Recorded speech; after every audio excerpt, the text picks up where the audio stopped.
hadisnya Nabi kita Nabi Muhammad sallallahu alaihi wasallam. Da'watu Dhinnun, doanya Nabi Yunus, wa huwa fi batnil hut, ketika dia sedang ada di perutnya ikan. Yang dibaca adalah doanya, la ilaha illa anta subhanaka inni kuntu minal zalimin. Lagi Pak, la ilaha illa anta subhanaka inni kuntu minal zalimin.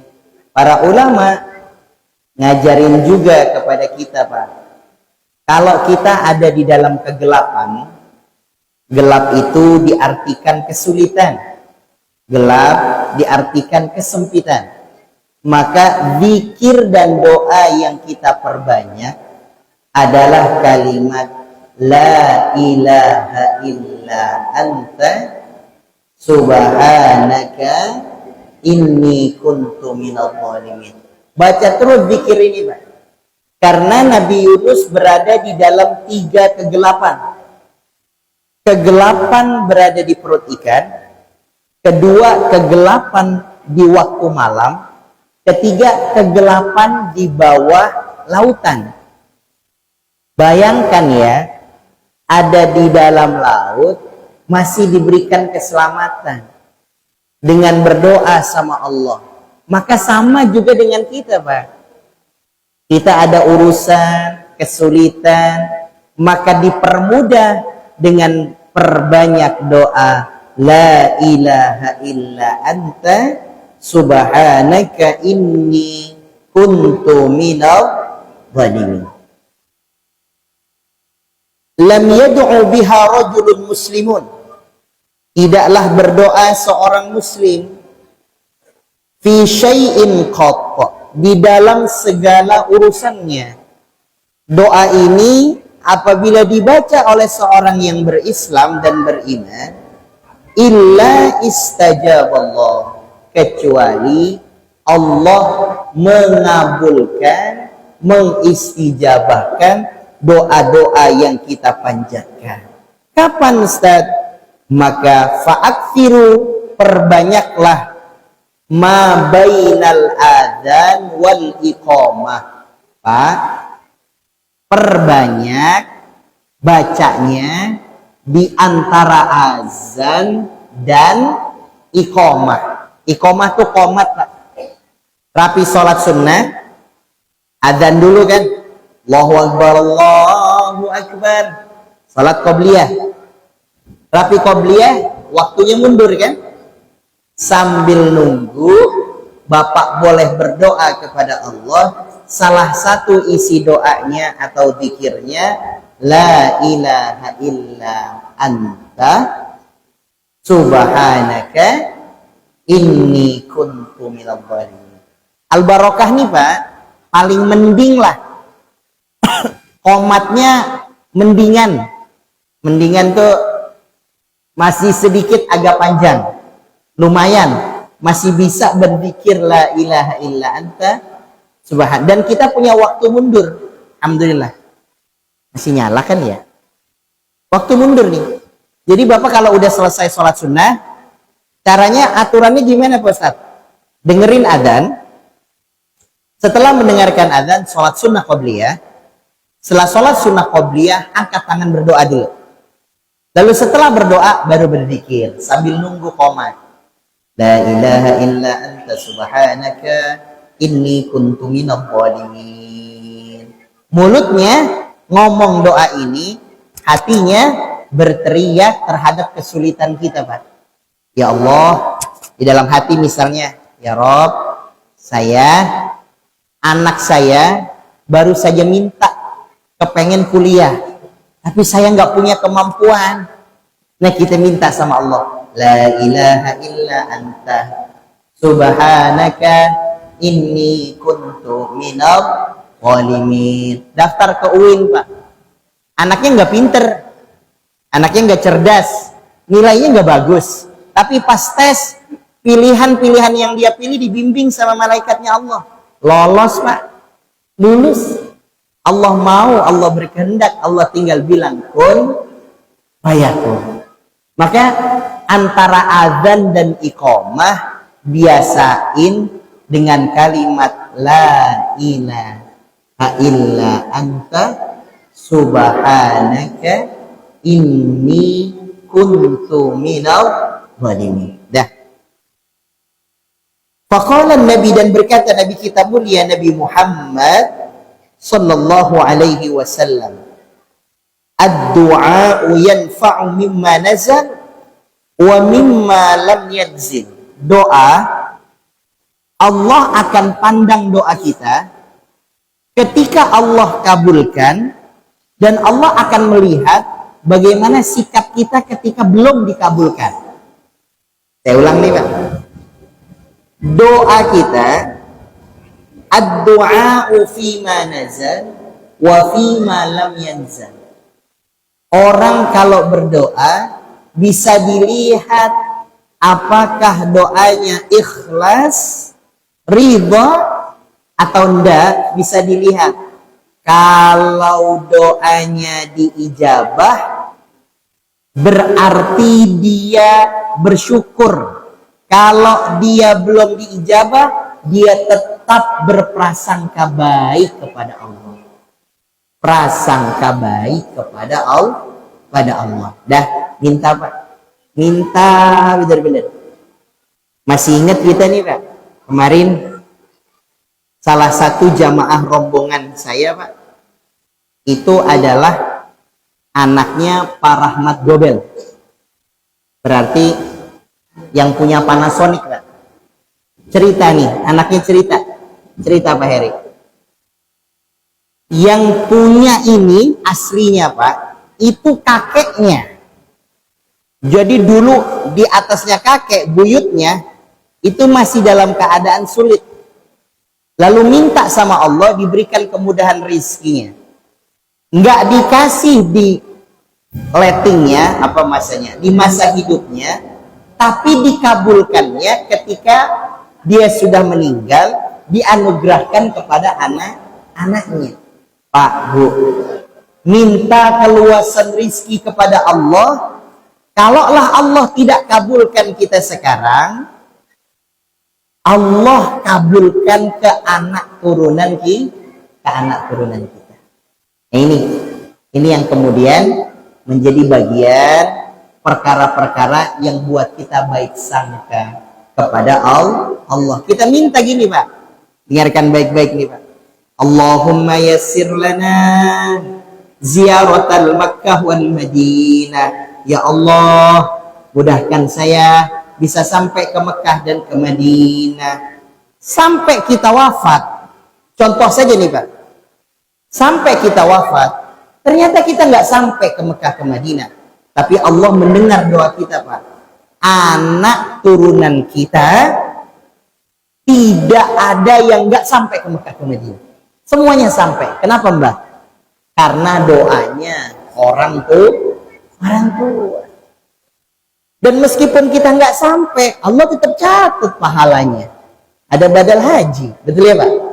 Ada badal umroh, nggak ada masalah.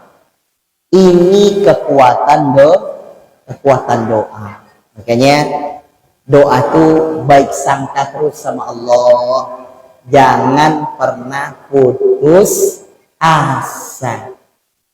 Pak, yang masih diberikan sama Allah rizkinya masih terbatas, masih biasa-biasa saja, belum punya kemapanan, nggak usah khawatir Pak.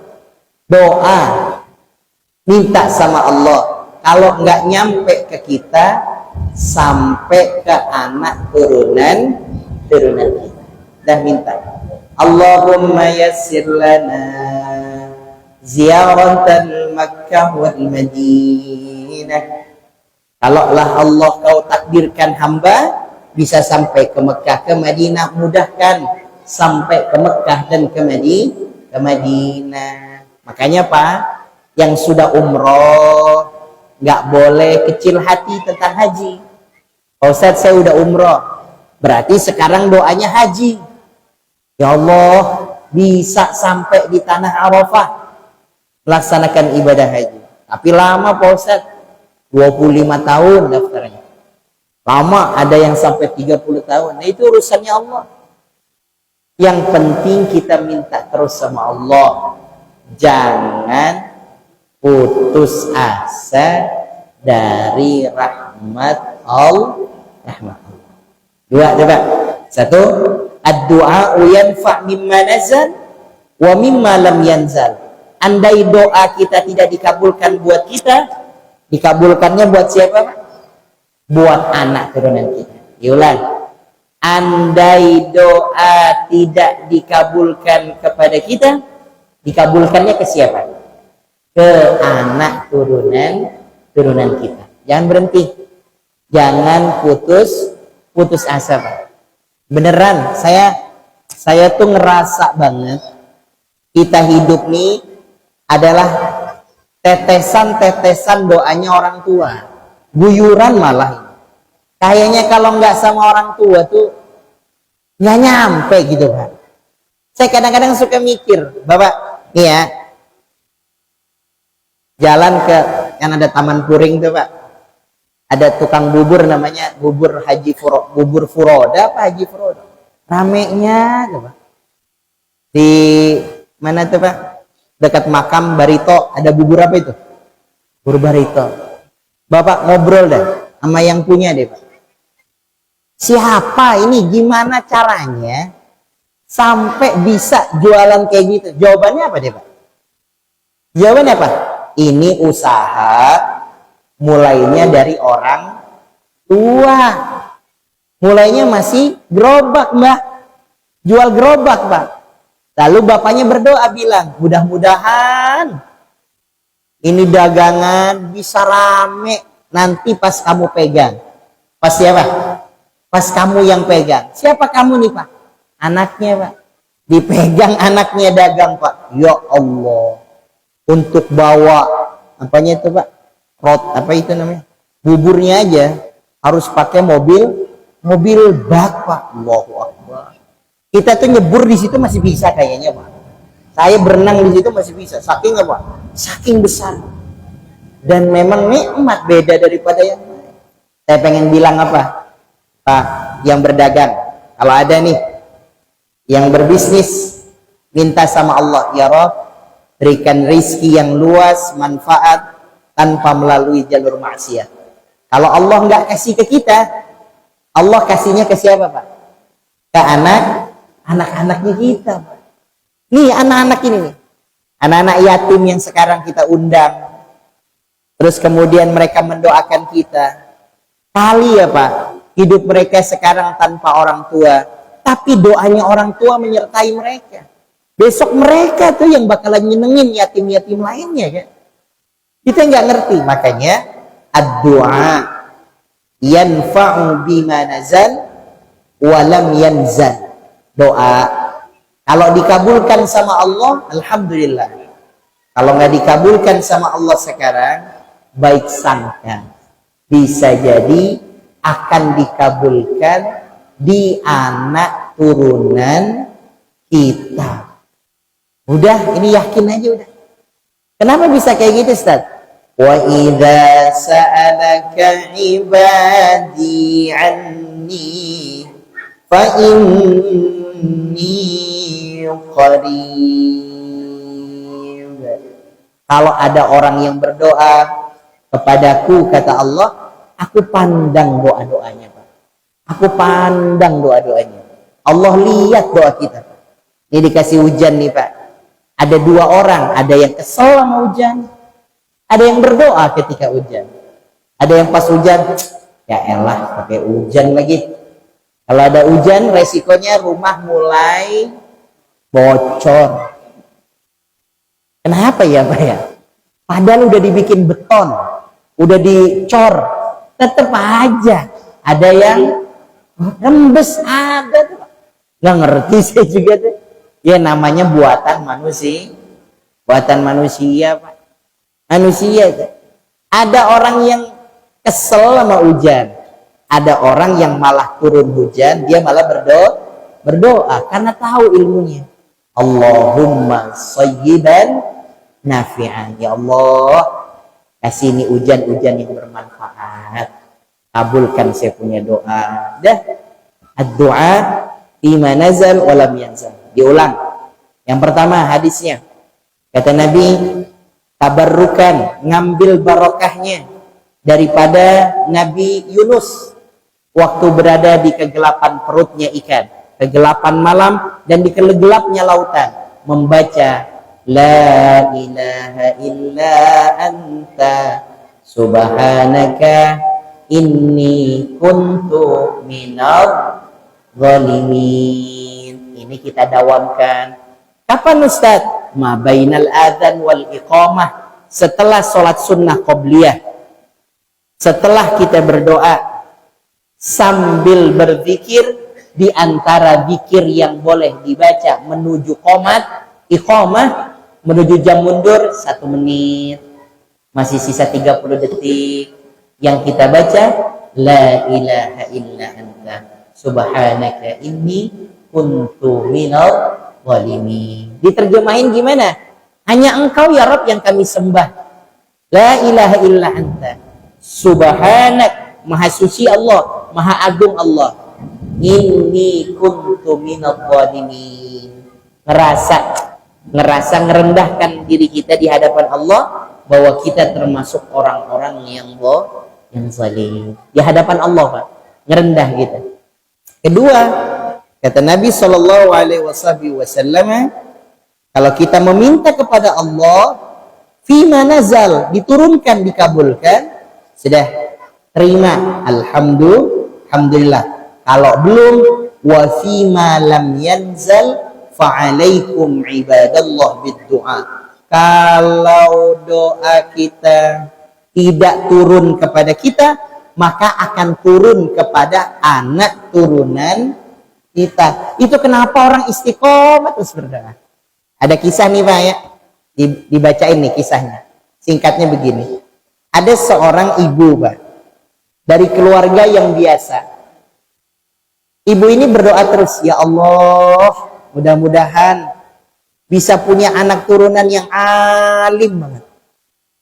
Tapi ibu ini bukan orang yang alim, bukan orang pintar. Suaminya bukan juga ustadz, bukan juga pengurus masjid, bukan juga ahli Al-Quran, masih jauh Pak. Jamaah biasa aja. Tapi masuk kategorinya miskin. Kategorinya miskin. Berdoa terus. Suaminya terhadap ibu ini mulai belum kuat nih imannya. Dia berkata sama istrinya, Bu, fanahnu bid-du'a, ini kita doa terus, apa ya Allah dengar doa kita. Dia bilang nih, kita minta semoga punya anak yang alim gitu. Bener Pak, didengar sama Allah. Hamil dari lahir sampai anak ini besar juga bukan orang yang alim. Juga bukan orang yang alim. Juga nggak pinter, nggak cerdas. Kalau pelajaran misalnya kita ya, barulah dijawab sama Allah, datang seorang laki-laki yang menikahi putrinya. Dari situ lahir dari kedua orang ini, datanglah seorang yang alim Pak. Sehingga Rasulullah sampai mendoakan orang ini, Allahumma faqihhu fiddin wa 'allimhu ta'wil. Ya Allah, jadikan ini anak orang yang sangat alim, orang yang sangat ngerti tentang takwil tafsir. Maka jadilah anak ini Pak, Abdullah bin Abbas. Abdullah bin Abbas lahir ujung-ujungnya. Ternyata bukan anaknya. Ke siapa Pak? Cucunya yang datang. Netes doa ini bukan ke anak, ternyata ke cucu. Jadilah dia orang yang alim. Saya tuh pengen ngajak gini Pak. Kita dagang. Ada di antara kita yang dorong gerobak Pak. Ada yang di daerah kita punya pangkalan. Ada yang di antara kita punya toko. Pak, jangan putus asa ngapa sama doa kita. Kenapa sebabnya? Kalaulah rezeki itu nggak turun di kita sekarang, ya pasti turunnya ke siapa? ke anak-anak kita. Andainya pun anak kita juga belum seperti yang kita doakan, pastilah turun kepada siapa? Cucu kita, Pak. Biar besok itu Allah, kalau bahasa kita apa ya? Allah perbaiki keturunan kita. Alhamdulillah, akhirnya ada anak kita atau cucu kita yang diberikan kemudahan, yang diberikan kelapangan. Dan bismillah. Di antara sahabat kami, Pak, yang kemarin kita bicara, kemarin kita ngobrol, mereka memberangkatkan 7 orang. Kalau saya hanya bawa cuma 3 orang, Pak, karena cuma private aja nih. Yang dibawa tuh 7-7-nya sudah sepuh, Pak. Ternyata yang dibawa itu siapa? Bapaknya, lalu kemudian ibunya, adiknya bapaknya, adiknya ibunya, kakaknya bapaknya, kakaknya ibunya. Coba pikirin nih Pak, rezekinya nih. Rezekinya nih, yang berangkat siapa nih Pak? Bapaknya, ibunya, adiknya bapaknya, adiknya ibunya, kakaknya bapaknya, kakaknya ibunya. Lalu kita ngobrol Pak, bicara nih, Pak Ustadz, ini anaknya Masya Allah Pak, rezekinya. Anaknya ini punya pabrik parfum. Pabrik parfum. Jadi parfumnya itu udah dikirimnya ke Timur Leste. Ngirim parfumnya itu ke Indonesia dan Timur Leste. Rizkinya luar biasa. Bapaknya Pak, cuma biasa aja. Kakak dan adik ibunya lebih biasa lagi. Salah satu dari mereka bilang, Pak Ustadz, saya dalam otak saya, jangankan punya rezeki banyak ya, pengen ke Mekah ke Madinah aja, buat berdoa malu Pak Ustaz. Saya nggak yakin gitu Pak Muzamil. Dari mana rezekinya sampai? Ternyata Pak, Allah kabulkan lewat siapa? Lewat siapa berarti? Kalau anaknya adik berarti namanya apa? Keponakan, coba jalur ini. Berarti berangkatnya dari keponakan Pak. Kok bisa kayak gitu? Bisa. Tapi kata dia bilang, tapi saya yakin sama istri saya Pak Ustaz. Istri saya nggak pernah berhenti minta ke Mekah ke Madinah, Mekah ke Madinah. Mintanya nggak tanggung-tanggung. Kalau bisa jangan sendirian, karena takut kesasar. Doanya polos Pak. Ya Allah, sampaikan saya ke Mekah ke Madinah, jangan sendirian, takut kesasar. Berangkat ber-7 Pak. Udah, dia nih semua. Jadi kalau berangkat tuh Pak, ya udah nih yang sepuh-sepuh nih Pak, senggol dikit jatuh satu, jatuh semuanya ini. Allah, kata saya, ya Allah. Jadi kalau berangkat tuh Pak, kalau tawafnya masih biasa, kalau sa'inya pakai apa itu namanya? Pakai dorongan. Pas umroh yang kedua pakai dorongan semua, itu 7 berjejer Pak, dipoto. Nangis saya, ada kayak, ya Allah, ini pasukan roda mau jalan semuanya. 7 Pak, sejejer. Difoto di depan Zam-Zam. Ada saya mikir, bukan dari anaknya, bukan dari cucunya, tapi dari siapa Pak? Dari keponakannya. Bisa nggak gitu Pak? Gitu, baik sangka gitu sama Allah. Jadi udah doa aja Pak. Fima nazal au fima lam yanzal. Udah. Bismillahirrahmanirrahim. Kita minta nih sama Allah. La ilaha illa anta subhanaka inni kuntu minadh dhalimin. Minta. Yang dagang, ya Allah anugerahi kami rizki yang luas, yang barokah, yang manfaat. Lagi sholat duha minta lagi sama Allah. Nanti turunnya ke siapa? Gak ngerti Pak. Kali ke anak kita ntar. Kalau anak kita mungkin jalurnya nggak sama, nggak mesti harus sama-sama bentuknya toko dan lain sebagainya. Jangan putus asa dari berdoa. Ini maksudnya Pak. Ini maksudnya. Coba deh Pak. Nabi Yunus di dalam perut ikan, logika berpikirnya Pak, kalau lagi kalau bahasa kita tersasar lah di perut ikan, boyak mukul-mukul kayak Pak, kulitnya ikan dicubit-cubit gitu kan ya, atau diinjek-injek gitu loh, atau kalau bahasa kita Pak, ditusuk-tusuk lah, biar ikannya itu ngasih respon. Yang disuruh sama Allah doa, coba Pak. Yang disuruh sama Allah, la ilaha illa anta subhanaka inni kuntu minadh dhalimin. Biar keluar Pak dari lilitan hutang kita.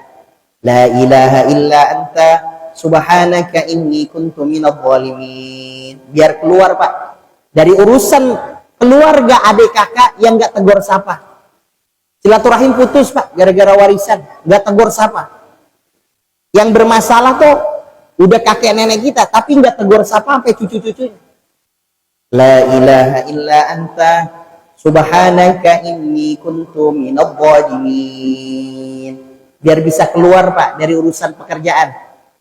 Di kerjaan tapi kita difitnah. Di kerjaan tapi kita dizalimi. Biar keluar dari kegelapan ini. La ilaha illa anta subhanaka inni kuntu minadh dhalimin. Biar kita keluar Pak dari kesempitan rizki yang katanya sempit, dari kesulitan hidup yang katanya sulit.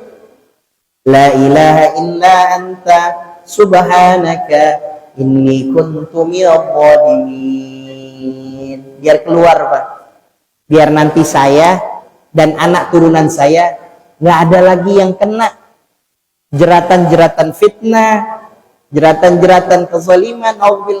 Biar aman, biar selamat.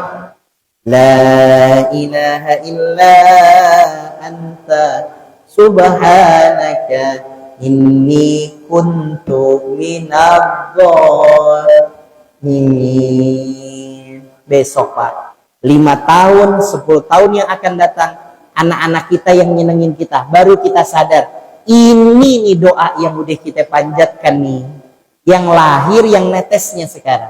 Dari hasil ini dimudahkan sama Allah subhanahu wa ta'ala, karena nggak pernah berhenti. Berarti kesimpulannya Bapak Ibu sekalian, kalau di rumah yang ibu-ibu sholat, setelah datang kumandang azan jangan langsung sholat wajib. Kalau subuh misalnya atau zuhur, jangan langsung sholat wajib, tapi sholat sunnah. Habis rapi sholat sunnah, angkat tangan berdoa. Sambil selesai berdoa, baca dah kita, la ilaha illa anta subhanaka inni kuntu minadh dhalimin. Kalau ini yang biasa kita baca, kalau ini yang biasa kita rutinkan, maka ingat-ingat kisahnya Nabi Yunus. Supaya apa?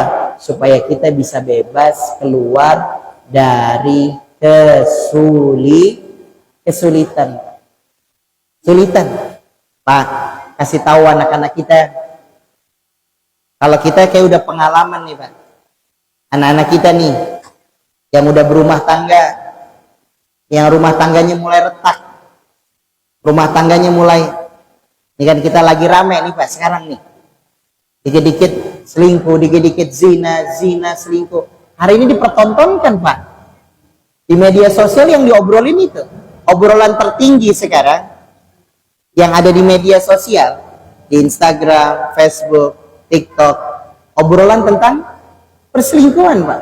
Anak kecil udah ngerti tentang pilot dan pramugari sekarang, udah ngerti coba, saking berita ini sampai viralnya ini. Apa yang terjadi nih Ustaz? Kasih tahu deh sama kita nih, sama anak turunan kita. Kalau ada masalah di rumah tangga, deh cegah, bentengin dengan la ilaha illa anta subhanaka inni kuntu minadh dhalimin. Biar bisa keluar dari masalah. Keluar dari masalah itu gimana Ustaz? Gampang untuk meminta maaf, gampang untuk memaafkan. Udah nggak perlu nanya siapa yang salah. Kata suami, saya yang salah, saya yang minta maaf. Yang istri, siapa aja yang salah, mudah memaafkan. Dah, fa'fu anhum, mudah untuk memaafkan. Nabi Yunus Pak, ingat-ingat kisah Nabi Yunus. Ingat-ingat kita. Iya ya, cerita tentang Nabi Yunus mendatangkan hikmah sama diri kita, keluarga kita, dan anak turunan kita. Yang terakhir Pak, ini kan kita sudah rutin setiap bulan santunan anak yatim nih Pak. Tiap Jumat pertama ya, ya. Jumat pekan pertama ada santunan anak yatim. Kesempatan Pak, kesempatan daripada Bapak repot-repot ngumpulin anak yatim, atau kemudian repot-repot anak yatimnya yang mana ya. Sekarang Bapak udah lihat nih, kalau hari Jumat pekan pertama ini anak yatim semuanya nih Pak. Gimana cara ikutan Ustaz? Itu ada kotak-kotak yatim. Sebelah kanan kiri Bapak tuh ada kotak-kotak yatim. Bisa ikutan langsung ke sana. Taruh di sana. Biar dipakai buat apa? Dipakai buat sekolah. Ya anak-anaknya nih dipakai. Santri-santri saya ada di sini ikutan. Buat bayaran di akhirat. Kepakai Pak. 200, 300 sama ekskulnya. Jadi cukup buat nutup. Bapak nggak usah repot-repot datengin ke rumah-rumahnya, karena kita nggak tahu. Ikutan aja, ikutan. Gimana caranya? Masukin ke kotak amal tuh yang ada tulisan santunan yatim dan duafa. Atau Bapak bisa langsung datengin ke pengurusnya, minta nomor rekeningnya atau kemudian kirisnya, barcode, lalu kemudian transfer. Ini kebiasaan rutin, udah beberapa lama, udah cukup lama ini. Setiap Jumat malam Sabtu di pekan pertama dibagikannya. Kali-kali Bapak mau ngeliat, mau ngecek gitu, apa aja sih yang dikasih. Nah Bapak ntar tungguin dah ba'da Isya. Ada makanan, ada sembako, ada uang pendidikan buat sekolahnya mereka, buat keperluannya di sekolahnya. Dan itu ada. Jadi Bapak sekalian, kalau sekiranya nggak kepengen namanya diketahui, terus saya nggak mau nama saya diketahui, taruh aja Pak di kotak amal. Aman Ustadz? Aman insya Allah. Masukin. Mau kemudian transfer juga bisa. Di situ ada nomornya tuh. Di kotak itu tuh Pak tuh. Ada nomornya, bisa kemudian ikutan. Ini kesempatan kita. Yang beruntung siapa ini Pak Ustadz? Yang beruntung kita yang ikutan Pak. Enak ya Pak Ustadz jadi anak yatim. Yang lebih enakin kita ini Pak. Kenapa sebabnya? Karena dengan adanya mereka memastikan bahwa kita nih, harta kita benar-benar tersalurkan dengan benar. Wa fi amwalihim haqqun ma'lum lis-sa'ili wal mahrum. Maka ikutan Pak. Kalau Bapak langsung 5 juta, 10 juta berat. Tapi ada rezeki 2.000, 5.000, 10.000, 50.000. Kotak itu Pak selalu nempel. Kan ada 2 kotak tuh. Nggak dicopot-copot Pak. Jadi Bapak Ibu sekalian asal rapi pulang dari pasar Kedip atau kemudian mau berangkat kerja, mampir-mampir. Atau setiap habis sholat Pak. Setiap sholat bawa 2.000 ya. Atau berapa aja. Mampir masukin. Bapak, nih ya, saya kasih bocoran lah. Bapak lihat ya, ada orang yang hampir setiap sholat naroknya 2.000. Saya sampai tahu duitnya Pak, karena putih-putih abu-abu gitu. Nggak mungkin 100.000 itu kan ya. 2.000 itu mah saya hafal banget. Ada yang setiap habis sholat nih, nanti dia mindik-mindik narok 2.000. Setiap habis sholat, asal kalau dia sholat di sini nih, kadang ada, kadang subuh, duhur, asar, maghrib, isya mungkin di luar. Nah ini berarti dalam sehari 10.000. Kalau 5 waktu ya. Kalau dia cuma 2 waktu 4.000. Jadi Pak, ada kesempatan, ada keluasan kita rezeki, bisa kemudian kita minta sama Allah agar diberikan oleh Allah Subhanahu wa taala keluasan, kecukupan kita agar apa nih? Agar bisa terlibat di dalam perkembangan pemeliharaan anak-anak yatim dan duafa. Ustaz, anak-anak ini orang mana Pak Ustaz? Kira-kira Bapak kenal nggak sama anak-anak ini? Anak-anak ini orang-orang sekitaran kita Pak, RW-RW kita. Sehingga apa? Sehingga apa yang kita lihat dari mereka itu adalah yang berada di lingkungan kita. Saya Pak paling beruntung kalau ada ini. Kenapa? Sebab karena kata Allah, wallahi la yu'min, demi Allah tidak sempurna iman seseorang 3 kali. Tidak sempurna imannya Ahmad, Pak Muzammil nggak sempurna imannya, nggak sempurna imannya, nggak sempurna imannya ibu. 3 kali diulang. Kalau ibu tidur dalam keadaan kenyang, ada tetangga yang dalam keadaan lapar. Saya semalam baru pulang jam 3, lapar gitu. Bener deh, lapar. Sampai keluar karena di rumah udah pada istirahat, nyari warung kopi Pak, beli Indomie saking biar nggak kosrak-kosrak, nggak kebangun gitu. Saya lihat banyak yang pada mampir-mampir juga ternyata. Ya Allah Pak, adanya mereka nih anak-anak yatim nyelamatin harta kita, selamat kita. Dan alhamdulillah tidak ada minimal, nggak ada. Dah, berapa aja yang ada kesempatan, itu ada kotak yang warnanya hijau ke kuning-kuningan itu tulisannya santunan yatim. Silahkan yuk Pak, saya dan Bapak sekalian ikutan narok 2.000, narok 4.000, narok 10.000. Buat apa nih? Buat anak-anak kita, anak-anak yatim, anak-anak duafa. Di setiap hari Jumat pekan pertama di setiap bulannya. Nah, ini mudah-mudahan membawa kita terhadap urusan-urusan kemudahan kita. Terakhir Pak, saya ingin sampaikan, ada 3 rezeki kita yang akan mengalir deras dan luas seperti samudra. Pertama apa Pak? Orang tua ya. Yang kedua apa? Anak yatim Pak. Yang ketiga, memuliakan orang yang di jalan Allah, para guru-guru, para ahli Quran. Ini satu di antara 3 itu Pak. Anak yatim nih, dan benar-benar yatim, benar-benar nggak ada bapaknya.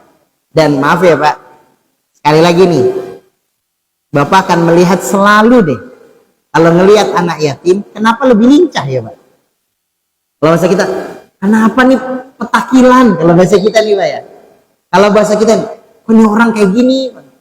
Kita ini kalau hari Jumat biasa, selain Jumat pekan pertama, lebih senyap nih, lebih nyender pada diem gitu. Kalau ini kan lebih rame. Memang begitu Pak. Kenapa? Karena mereka tidak memiliki figur sosok seorang ayah Pak. Nggak ada ayahnya.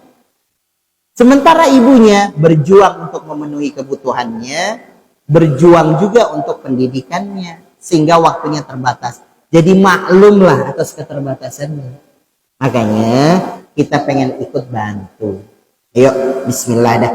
Dengan izin Allah, apa yang kemudian menjadi urusan-urusan kita yang ada di masjid, ini bisa kita ikuti. Bapak sekalian bisa terlibat.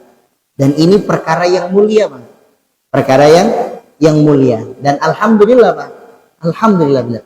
Saya merasa banget keistiqomahan ini mudah-mudahan menjadi amal jariah buat yang kita bawa di hadapan Allah. Betul Pak. Ini amal jariah yang mudah-mudahan jadi pemberat amal kita nanti di hadapan Allah Subhanahu wa ta'ala.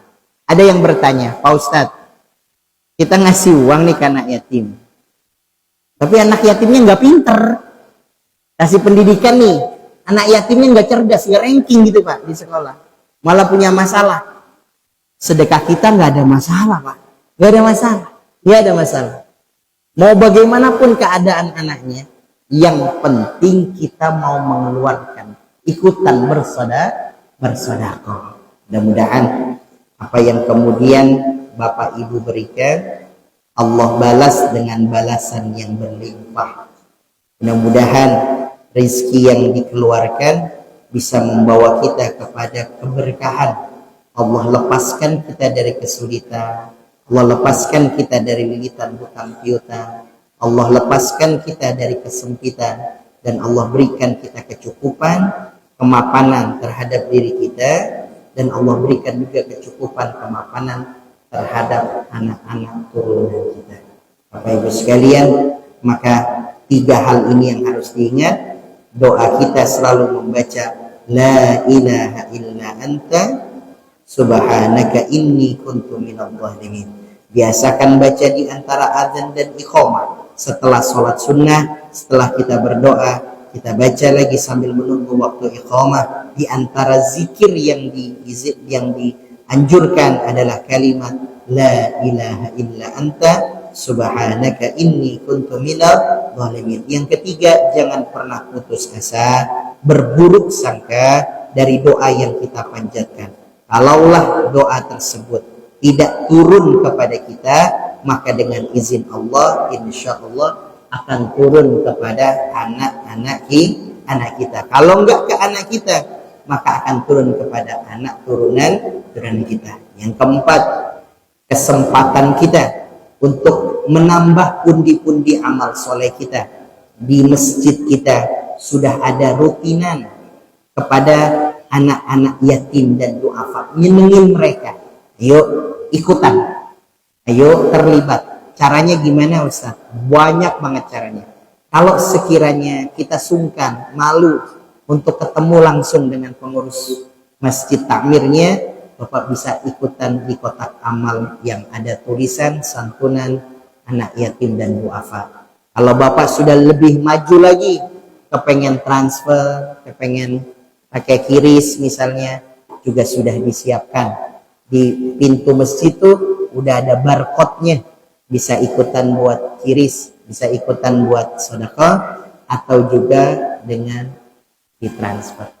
Bapak Ibu sekalian, mari sama-sama kita berdoa kepada Allah, kita memohon kepada Allah, mudah-mudahan ilmu yang kita dapat menjadi ilmu yang bermanfaat. Dengan turunnya hujan juga semoga menambah keberkahan, kemustajaban doa kita. Allah dengar doa kita, Allah kabulkan doa kita, dan kita amalkan daripada ilmu-ilmu yang kita dapat. Astaghfirullahaladzim, astaghfirullahaladzim, alhamdulillahirabbil alamin. Allahumma salli ala Muhammadin wa alihi wa sahbihi ajma'in. Allahumma ja'al jam'ana hadha jam'an marhuma. Ya Allah, jadikan kumpul kami menjadi perkumpulan yang barakah. Jadikan kumpul kami menjadi perkumpulan yang kau berikan rahmat. La tada'lana fi maqamina hadha dhanban illa ghafartah. Ya Allah, jangan jadikan kami berkumpul kecuali dosa dan kesalahan kami kau sudah berikan ampunan. Kesulitan kami kau ganti dengan kemudahan.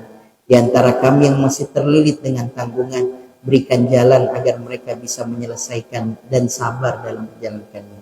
Allahumma ansurna fa innaka khairun nasirin, warhamna fa innaka khairur rahimin. Ya Allah, Engkau sebaik-baiknya pemberi pertolongan. Tolonglah kami ya Rabb dari setiap kesulitan-kesulitan yang kami hadapi. Berikan kekuatan kepada kami untuk bisa melewati setiap ujian-ujian yang Kau berikan. Ya muqallibal qulub, tsabbit qulubana ala dinik. Ya Allah, Engkau yang membolak-balikkan hati kami, tetapkan hati kami dalam iman dan Islam. Tetapkan hati kami dalam ketaatan dan keistiqomahan. Allahumma ya Ghani ya Hamid, ya Mubdi'u ya Mu'id. Ya Allah, Engkau yang maha kaya, maha mencukupkan. Cukupkan kami dengan yang halal, jauhkan kami dari yang haram. Cukupkan kami dengan ketaatan, jauhkan kami dari kemaksiatan. Allahumma yassir lana ziyaratal Makkah wal Madinah bisalami wal afiyah. Ya Allah, mudahkan kami bisa sampai ke Mekah dan ke Madinah. Ya Rabb, sampaikan kami bisa melaksanakan haji di Arafah. Mudahkan kami ya Rabb bisa ziarah ke makamnya Rasulullah sallallahu alaihi wasallam. Rabbana hab lana min azwajina wa dhurriyyatina qurrata a'yun waj'alna lil muttaqina imama. Ya Allah, anugerahi kami, anugerahi keluarga kami dan anak turunan kami, mereka-mereka yang menyejukkan dan menenteramkan hati kami. Rabbana atina fid dunya hasanah wa fil akhirati hasanah wa qina adzabannar. Subhana rabbika rabbil izzati amma yasifun wa salamun alal mursalin walhamdulillahi rabbil alamin. Amin amin ya rabbal alamin. Sekalian demikian dapat saya sampaikan. Kurang lebihnya mohon maaf. Dan Allah iyyakum ajma'in. Subhanakallahumma wa bihamdika asyhadu an la ilaha illa anta astaghfiruka wa atubu ilaik. Wassalamualaikum warahmatullahi wabarakatuh. wabarakatuh.